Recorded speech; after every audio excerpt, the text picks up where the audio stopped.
అలాగే రోడ్ల విషయానికొస్తే మనం చూసాం. వైఎస్ఆర్‌సీపీ పాలనలో ఉన్నప్పుడు రోడ్లు చాలా దారుణంగా ఉన్నాయి. కానూరు కానివ్వండి, లేకపోతే ఈవెన్ చాలా మెయిన్ రోడ్స్ కూడా 100 ఫీట్ రోడ్ కానివ్వండి. ఇప్పుడు వాటి పరిస్థితి ఏంటి? మీరొచ్చిన తర్వాత ఆ పరిస్థితిని ఎంతవరకు మెరుగుపరిచారు? 100% రోడ్లు బాగున్నాయా? 100% ఎక్కడా బాగోలేదు. ఉన్న వాటిలో బెటర్‌గా 2 ఇయర్స్‌లో డెవలప్ చేసాం. ఇంకా చేయాల్సింది 80% ఉంది. మనకు కనిపించేది మెయిన్ రోడ్స్ వరకు బాగా చేసాం. కానూరు గానీ, పోరంకి గానీ, యనమల కుదురు, తాడిగడప గాని. ఇంకా ఇంటర్నల్ రోడ్స్ చాలా దారుణంగా ఉన్నాయి. ఎందుకంటే ఫండ్స్ ఇష్యూ ఉంది ఇక్కడ. ఫైనాన్షియల్‌గా ఒకేసారి ఈ 2 ఇయర్స్‌లో డెవలప్ చేయాలి అనంటే ఎవరికీ సాధ్యం కాదు. లాస్ట్ 5 ఇయర్స్‌లో ఏం చేశారు వీళ్ళు? ఎక్కడన్నా కొద్ది గొప్ప డెవలప్ చేసి ఉంటే మాకు ఈ బాధలు ఉండేవి కాదు. పబ్లిక్ నుంచి మాకు విపరీతమైన ఒత్తిడి వస్తూ ఉంది. ఆదివారం వస్తే కాలనీస్ వాళ్ళు కానీ ఆ ఏరియాలో ఉన్న వాళ్ళందరూ కూడా మా దగ్గరికి వచ్చేసి, సార్ చిన్న రోడ్డే సార్ వెయ్యండి సార్ అని అంటారు. ఉన్న డబ్బులన్నీ ఖర్చు పెట్టేసి ఇంకొక 4-5 కోట్లు ఎక్స్ట్రా ఖర్చు పెట్టేసి దాదాపుగా నిల్ బడ్జెట్కి తీసుకొచ్చేసాం తాడిగడప మున్సిపాలిటీలో. ఇంకా ఫైనాన్షియల్గా ఎంత ఖర్చు పెట్టారు మీరు అధికారంలోకి వచ్చాక రోడ్లకి? దాదాపు 30 crores అక్కడ మున్సిపాలిటీలో ఉన్న డబ్బులు ఖర్చు పెట్టింది. ఏది సిఆర్డిఏ గ్రాంట్స్ కానీ లేకపోతే ఇంకా వేరే గ్రాంట్స్ కాకుండా ఓన్లీ మున్సిపాలిటీ ఓన్ ఫండ్స్. అంత డబ్బులు ఖర్చు పెడతాం అనేది సామాన్యమైన విషయం కాదు. ఎందుకని? బికాజ్ మున్సిపాలిటీకి దగ్గర బాగానే డబ్బులు ఉండొచ్చు. ఎందుకంటే పెనమలూరు కానివ్వండి, పోరంకి ఇవన్నీ బాగా వాల్యూ ఉన్న ల్యాండ్స్ కాబట్టి. పెనమలూరు మున్సిపాలిటీలో కాదు, తాడిగడప, కానూరు, పోరంకి, యనమల కుదురు. అయితే మీరు అనుకున్నట్టుగా ఏమి ఫండ్స్ ఏమి ఉండవు అక్కడ. 1,25,00,000 రూపాయల దాకా శానిటేషను, కరెంటు బిల్లులే 55 లక్షల దాకా వస్తుంది. శానిటేషన్ వర్కర్స్ శాలరీసు, లేకపోతే వెహికల్ మెయింటెనెన్స్లు, ఇంకా electricity street lights, drinking water maintenance, ఇవన్నీ కూడా 1,25,00,000 అవుతాయి.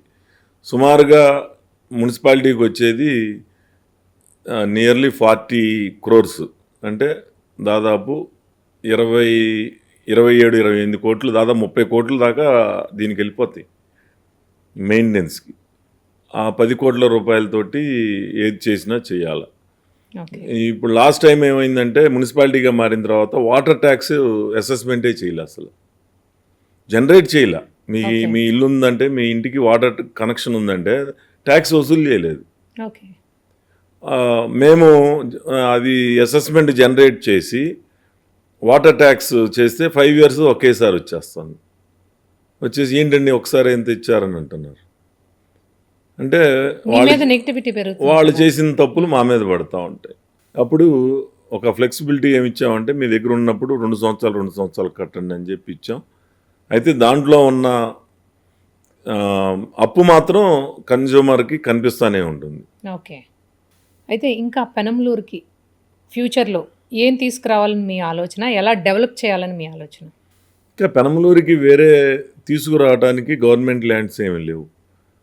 ఓన్లీ ఇన్ఫ్రాస్ట్రక్చర్ డెవలప్ చేయాలా, చేస్తే ఆల్రెడీ సిటీలోకి కలిసిపోయాం మనం. Roads, drain, water, street lights, ఈ ఇన్ఫ్రాస్ట్రక్చర్ జనరేట్ చేస్తే చాలు ఆటోమేటిక్గా ఆ ఏరియా అంతా డెవలప్ అయింది. ఆటో నగరు, కానూరులో న్యూ ఆటో నగర్ ఉంది, దాంట్లో కొంత ఇండస్ట్రియల్ ఏరియా ఉంది.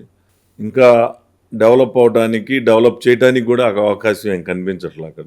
ఏదన్నా ఇండస్ట్రియల్ పార్క్ కానీ లేకపోతే ఏదన్నా చేయాలన్నా కానీ అవకాశం ఏం కానీ, ల్యాండ్స్ లేకపోవడం వలన, కాస్ట్లీ ల్యాండ్స్ అవటం వలన. గతంలో మీకు రెవెన్యూ అధికారులకు మధ్య గ్యాప్ ఏర్పడింది. వాళ్ళు మీపై చాలా ఇదిగా ఉండి మిమ్మల్ని వేధించే ప్రయత్నాలు చాలా గట్టిగా చేశారు. ఎందుకు మీకు వాళ్ళకు మధ్య అసలు ఎక్కడొచ్చింది? రెవెన్యూ అధికారులకి మీకు మధ్య ఎప్పుడు లేదా? వాళ్ళు నన్ను వేధించేది ఉంటుంది. వాళ్ళే నన్ను వేధించారు. లాస్ట్ టైం 14 to 19లో సబ్ కలెక్టర్కి నాకు జరిగింది. అది చిన్న సెటిల్ అయిపోయిందా? ఇప్పుడు కాదు, అది ఎప్పుడో కదా. అది రైతు పక్షాన్ని నిలబడ్డాం మనం, అంతే, వేరే ఏం. సో ఓకే, వాళ్ళకి ఆ విషయంలో మీకు వాళ్ళకి సపోర్ట్గా మాట తేడా ఏమన్నా వచ్చిందా?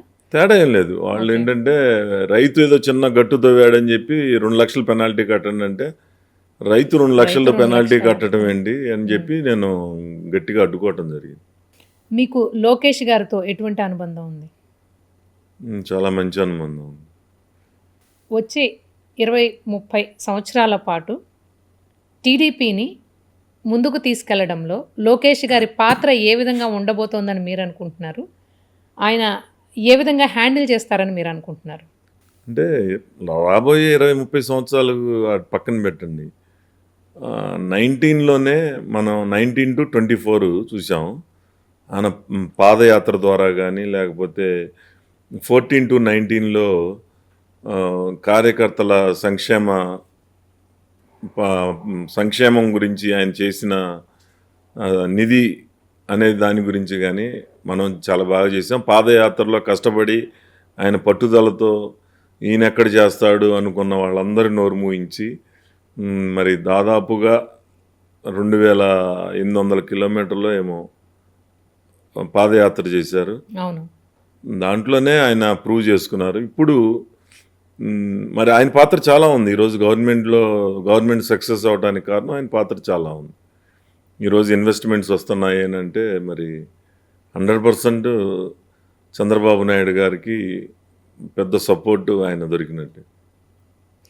అయితే పార్టీకి కూడా మీరు బలంగా నమ్ముతున్నారు. 100%. State-of-the-art infrastructure.